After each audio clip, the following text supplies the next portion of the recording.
Salam əziz izləyicilər, xoş gördük hər birinizi yeni bir videoda. Bu videoda da bir sıra MİQ tipli coğrafiya suallarının izahına baxırıq.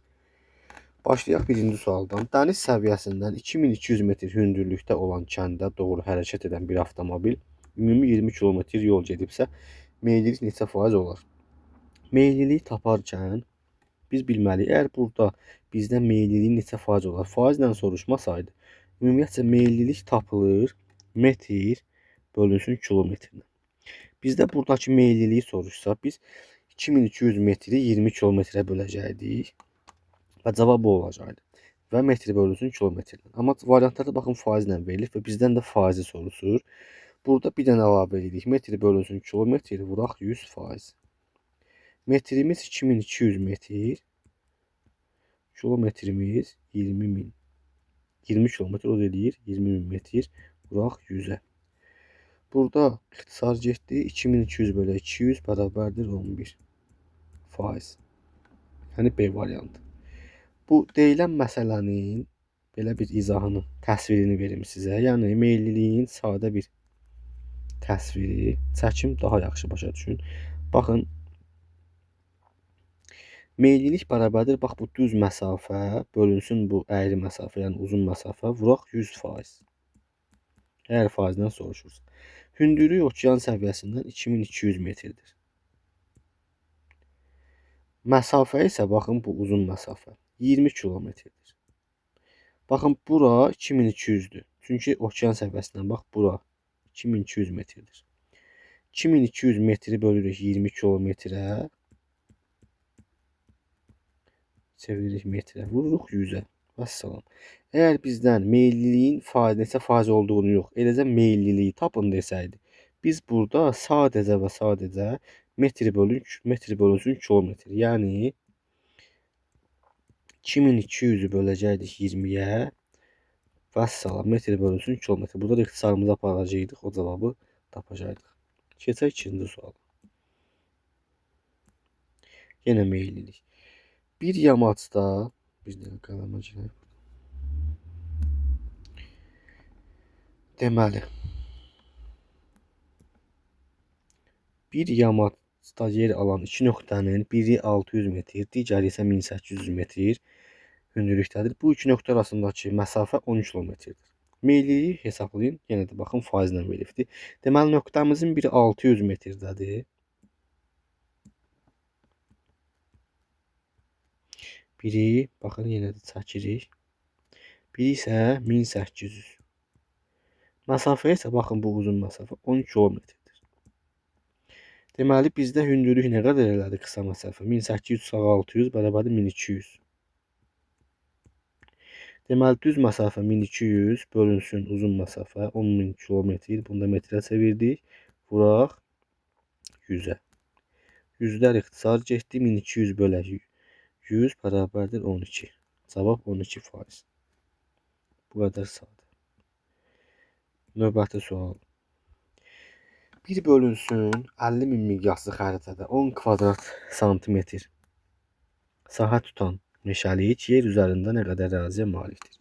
Deməli, yer üzərindəki həqiqi sahəni soruşursa bizdən, bunun düsturu nədir? Həqiqi sahə bərabərdir xəritədəki sahə vurulsun miqyasın kvadratına. İndi xəritədəki sahəni tapırıq. Xəritədəki sahə nə qədərdir? 10 kvadrat santimetr. Həqiqi sahə bərabər. Baxın, bizdə yer üzərindəki ərazini soruşur, həqiqi sahəni. Xəritədəki sahə 10 kvadrat santimetr. Vurulsun miqyasın kvadratı. Miqyasda 4 dənə 0 olduğuna görə, baxın, çeviririk kilometrə. 0,5 edir. 0,5'in də kvadratı 0,25 kvadrat kilometr.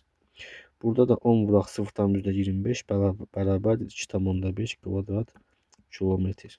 Bu da eləyir D variantı. Yəni burada düsturu bilmək lazımdır ki, həqiqi sahə bərabərdir xəritədəki sahə. Həqiqi sahə bərabərdir xəritədəki sahə vurulsun miqyasın kvadratı. Növbəti sual.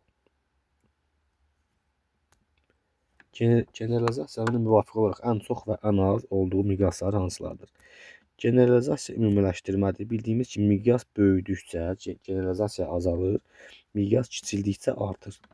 Deməli müvafiq olaraq ən çox və ən az. Ən çox deyirsə bizə ən kiçik miqyas lazımdır. Sağ tərəfdə isə ən böyük miqyas olmalıdır. Bu da bizdə uyğun gəlir B variantına. Fikir verirsiniz. Ən böyük miqyas 3 milyon, ən kiçik miqyas. Ən böyük miqyas isə 1 milyon. Baxın, birinci kiçik miqyas olmalıdır, sonra böyük miqyas olmalıdır. A variantında 600 min böyük miqyasdır, əksinə. Sağ tərəfdəki kiçik miqyasdır. C variantında hansı daha böyükdür? Yəni buna nəzərən də, sağdakına nəzərən 6 milyon yoxsa 25 milyon? Əlbəttə ki 25 milyon daha kiçikdir. Deməli bunda generalizasiya daha çox olacaq, az yox. D variantına baxırıq. 200 min və 25 milyon. Əlbəttə ki 25 milyonda daha çox olacaq generalizasiya. Bizə ikinci tərəfdə az olmağı lazımdır. Y'də də onun kimi 2000 də az, 500 min də çox olur. Yeganə variant B variantıdır ki 3 milyonda generalizasiya çox, 1 milyonda isə az olacaqdır. Yəni birincidə çox, ikincidə az olmalıdır. Müvafiq olaraq o miqyası tapmalıyıq. Bu da B variantı eləyir. Verilən xəritələrin miqyasını əhatə etdiyi ərazilərin artma sırasına görə qruplaşdırın. Miqyas böyüdükcə, baxın, miqyas böyüdükcə daha kiçik ərazilər təsvir olunur. Miqyas kiçildikcə daha çox ərazilər təsvir olunur. Böyük miqyas xəritələrdə daha kiçik ərazilər, kiçik miqyas xəritələrdə isə daha böyük ərazilər təsvir olunur. Artma sırası ilədir. Əhatə etdiyi ərazi artsın. Əhatə etdiyi ərazi artsın deyəndə biz ən böyük miqyasdan başlayırıq. Bu da eləyir birinci D. 1 bölünsün 60 min. Ondan sonra gəlir 1 bölünsün 300 mindən DY. 1 bölünsün 300 mindən sonra 1 bölünsün 750 min. DY, B. Daha sonra A. Daha sonra C. Bu qaydada. Bu qədər izlədiyiniz üçün təşəkkürlər.